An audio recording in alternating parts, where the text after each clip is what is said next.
Hi friends, வாங்க சோமாஸ் எப்படி செய்வதுன்னு பார்க்கலாம். எனக்கு என் பாட்டி சொன்ன மாதிரி நான் செஞ்சுருக்கேன்.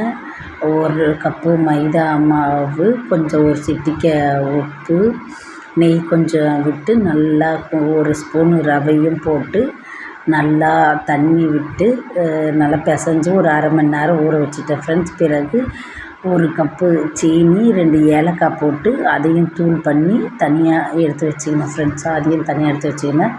பிறகு கடாயில் வெண்ணெயை போட்டு ரவை கொஞ்சம் கிளறி அதையும் எடுத்து வச்சுக்கிட்டேன். அப்புறம்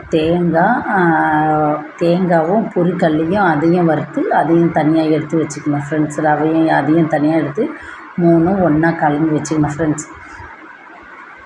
3 ஒன்றா கலந்து எடுத்து வச்சுக்கிட்டேன்.